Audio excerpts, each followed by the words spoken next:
तो जीवन जीना कठिन नहीं है, आसान ही है।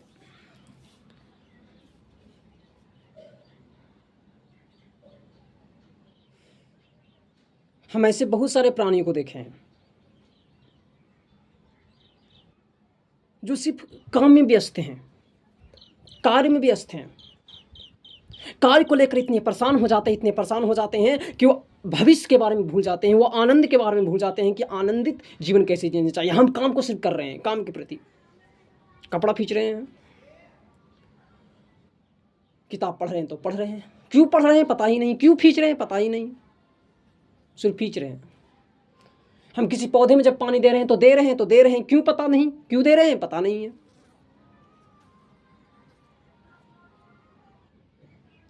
अरे जब दे रहे हैं, जब कर रहे हैं तो पता होनी चाहिए कि नहीं इस चीज़ को हम कर रहे हैं, क्यों कर रहे हैं पता होनी चाहिए, तब उस कार्य को करिए, आनंद आएगा, आनंद उत्पन्न होगा आपके अंदर। तो आनंद इसे ही कहते हैं। जब किसी कार्य को करते समय जब उस कार्य के प्रति हमें मालूम हो तो वहाँ आनंद उत्पन्न होता है।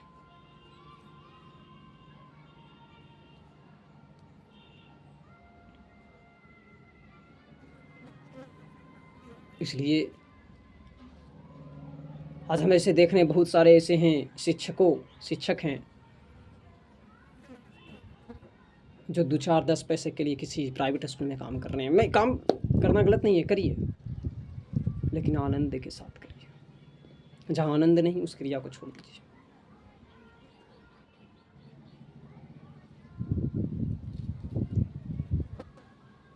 कभी कभी मन करेगा जीवन में कि सब कुछ छोड़कर सन्यासी बन जाए, साधु बन जाए, सन्यास प्राप्त कर ले।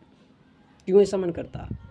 इसलिए ऐसा मन करता है कि मन थक जाता है, परेशान हो जाता है, तब ऐसा मन करेगा कि हम सन्यासी हो जाए, साधु हो जाए। सभी चीज़ों से आपका दिमाग हट जाएगा, सभी चीज़ों से मन आपका हट जाएगा, मन नहीं लगेगा आपको कोई कार्य में। एक व्यक्ति था जो प्रत्येक स्कूल में घूमता था। 2 दिन कोई उस स्कूल में पढ़ाता था, 3 दिन कोई वो स्कूल में पढ़ाता था, 4 दिन कोई वो स्कूल में पढ़ाता था। और वहाँ के सभी प्रिंसिपल कहते थे सर मैं कल बुलाऊंगा, सर मैं कल बुलाऊंगा। उनको बुलाया नहीं जाता था, बल्कि उनको समझा कर वहाँ से हटा दिया जाता था। क्यों हटा दिया जाता था? जो उनको पता ही नहीं था। कारण है कि शिक्षक को जो पढ़ाने की विधि है वो उनको आती थी कि किस प्रकार बच्चों को पढ़ाया जाता है, और उसी विधि के कारण आज हर एक स्कूल के प्रिंसिपल उन्हें हटा रहा, क्योंकि आज के प्रिंसिपल को पता ही नहीं कि बच्चों को किस तरह पढ़ाना चाहिए। वो सिर्फ गार्जियन से पैसा ठगने का काम कर रहे हैं और गार्जियन जैसे पैसा ठगवा रहे हैं।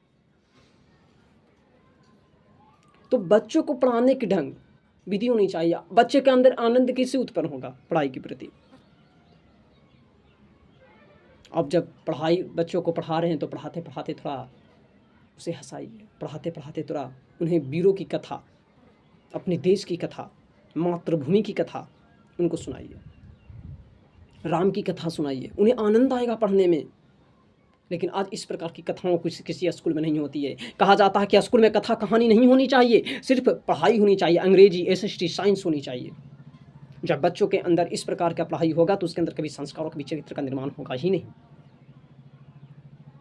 वो कभी सामाजिक शिक्षित व्यक्ति बनेंगे ही नहीं। इसलिए तो आज हर एक बच्चे को हम सब देख रहे हैं कि समाज में असामाजिक हो रहे हैं, दुराचारी बन रहे हैं, विद्रोही बन रहे हैं, क्रोधी बन रहे हैं। क्यों क्रोध उत्पन्न हो रहा बच्चों के अंदर? क्यों उनके मन और मस्तिष्क तामसिक प्रवृत्तियों से भरी हुई है? कारण बस एक ही है कि उन्हें धर्म और ज्ञान के बारे में चर्चा नहीं किया गया, उनके अंदर धर्म का प्रकाश को जागृत किया ही नहीं गया कि उनके अंदर से क्रोध खत्म हो। उन्हें सिर्फ अधर्म की शिक्षा दिया जा रहा है प्रत्येक स्कूलों में। प्रत्येक विद्यालयों को उठा कर देख लीजिए, सिर्फ पैसा कमाने के काम कर रहा, बड़ा बड़ा मंजिलें बना लिया है, कह रहा है कि हम तो स्कूल खोलें। कहाँ स्कूल खोले? शिक्षा का स्कूल है ही नहीं आज। सिर्फ शिक्षा के नाम से धन लूटा जा रहा है गार्जियनों से, और गार्जियन जिसे बेवकूफ़ हैं धन लुटा रहे हैं। शिक्षा होनी कैसी चाहिए? शिक्षा ऐसी होनी चाहिए जिससे मन शांत रहे, मन अशांत न रहे। वो शिक्षा ही क्या जिससे मन अशांत? बुद्ध भगवान का भी शिक्षा था, क्या उनका मन अशांत था? बुद्ध भगवान ने भी शिक्षा की प्राप्ति किए थे। क्या उनका मन शांत था? उन्होंने शांति के लिए शिक्षा प्राप्त किया था, तो उन्होंने शांति प्राप्त किया, उन्होंने शांति का उपदेश सभी जगह दिया। लेकिन आज ऐसी समाज में ऐसा शिक्षा है कि मन शांति नहीं बल्कि मन अशांत हो जाता है, और अशांत मन के कारण लोग क्रोधी बन रहे हैं, विद्रोही बन रहे हैं। हमारे समाज बहुत पीछे है। हम जब इस सब प्रकार की बातें बोलते तो लोग मुझे महत्व भी नहीं देता।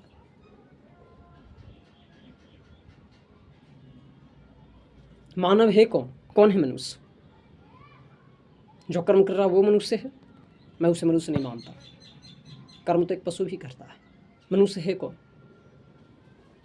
जो क्रिया कर रहा है, जो बोल रहा है, जो खा रहा है, जो पी रहा है, जो चल रहा है, जो सो रहा है, वो मनुष्य नहीं, वो मनुष्य हो ही नहीं सकता। जो किताब पढ़ रहा है नहीं, वो भी मनुष्य नहीं है। तो मनुष्य है कौन?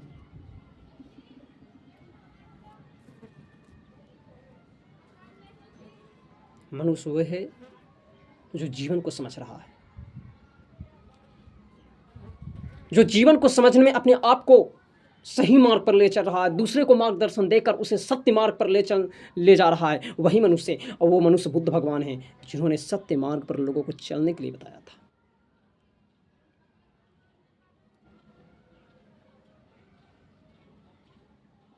एक दिन मनुष्य कमाते कमाते बूढ़ा हो जाएगा और मर जाएगा, सब यहीं रह जाएगा, खत्म हो जाएगा।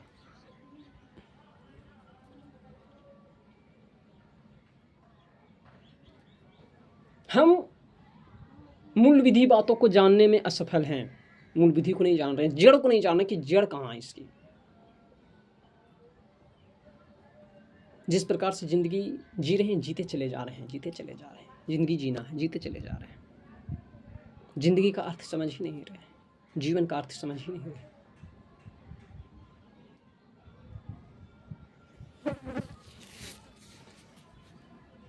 राम ने उसे कर दिया, लक्ष्मण ने उसे कर दिया, सीता ने उसे कर दिया। ये सब की बातों पर ध्यान देकर अपने भी जीवन को पीछे कर रहे हैं। उस सब की बातों पर ध्यान देकर तुम क्या साबित करना चाह रहे हो कि तुम उससे महान हो? अरे कर रहा है, करने दो, वो ऐसा कर रहा है, तुम उससे अलग करो, तुम उससे अपनी अलग पहचान बनाओ। वो है तो कर रहा, वो नहीं रहेगा तो नहीं करेगा। तुम अभी वर्तमान में हो, इसलिए तुम वर्तमान में जो जो तुम्हें करना है करो। जो व्यक्ति वर्तमान को लेकर चलता है वही व्यक्ति सफल होता है। भविष्य के बारे में चिंता मत करो, वर्तमान को लेकर चलो। आज हर एक मनुष्य धन की ओर ललायित है। मुझे घर चाहिए, मुझे धन चाहिए। धन क्यों चाहिए? किसी मनुष्य से पूछ दो, धन क्यों चाहिए? जीने के लिए। जीने के लिए धन की जरूरत नहीं बल्कि सांसी की जरूरत होती है। जीने के लिए शरीर में प्राण की जरूरत होती है। प्राण कहाँ से आएगा? लोग कहेंगे धन से। धन से प्राण आ ही नहीं सकता। यदि धन से प्राण आता तो सुदामा कहने के नहीं मर जाता। धन से प्राण नहीं आता, भक्ति से प्राण आता है, धर्म से प्राण आता है। यदि तुम भूखे पेट हो और भक्ति कर रहे हो, तुम जीवित रहोगे। कैसे जीवित रहेंगे? मन में किसका नाम ले रहे हो? भगवान का। जब मन में भगवान का नाम है तो वो भगवान तुम्हें मार ही नहीं सकते, क्योंकि तुम्हारे मन में भगवान का नाम चल रहा है। आज जिसके दिमाग में भगवान का नाम, जिसके मन में, जिसके बुद्धि में भगवान का नाम समाहित है, उसकी मृत्यु अनिश्चित है, हो ही नहीं सकती।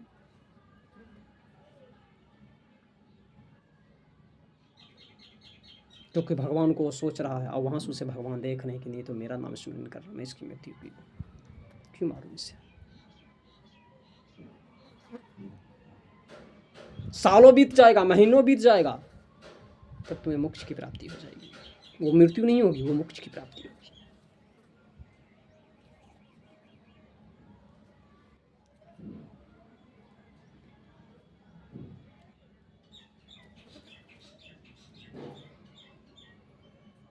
वृक्ष लंबे हो रहे हैं, फल दे रहे हैं, हम उस फल का उपयोग कर रहे हैं, कैसे दे रहे हैं पता ही नहीं है।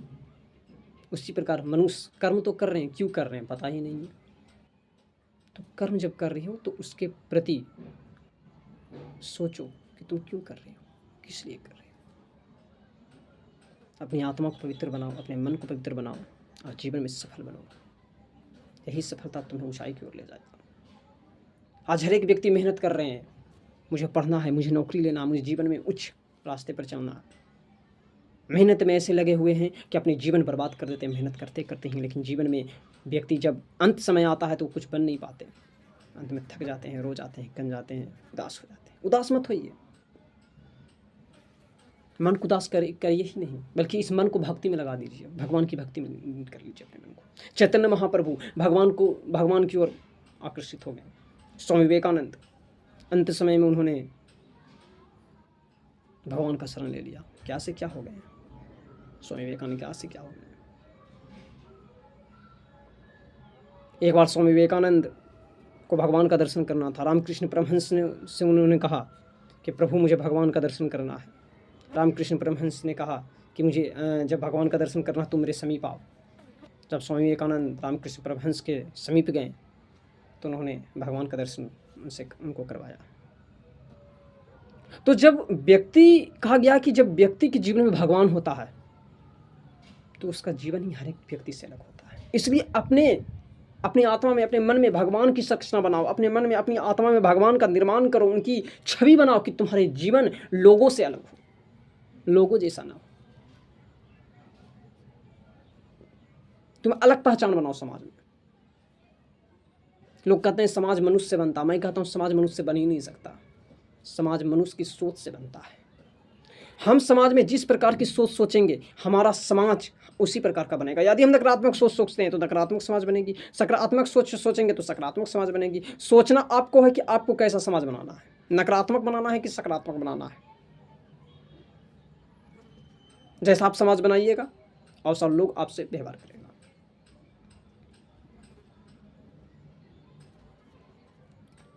तो ये जीवन जीना इस प्रकार से बहुत आसान हो जाता है, लेकिन लोग इसे जी नहीं पाते। जय श्री कृष्ण।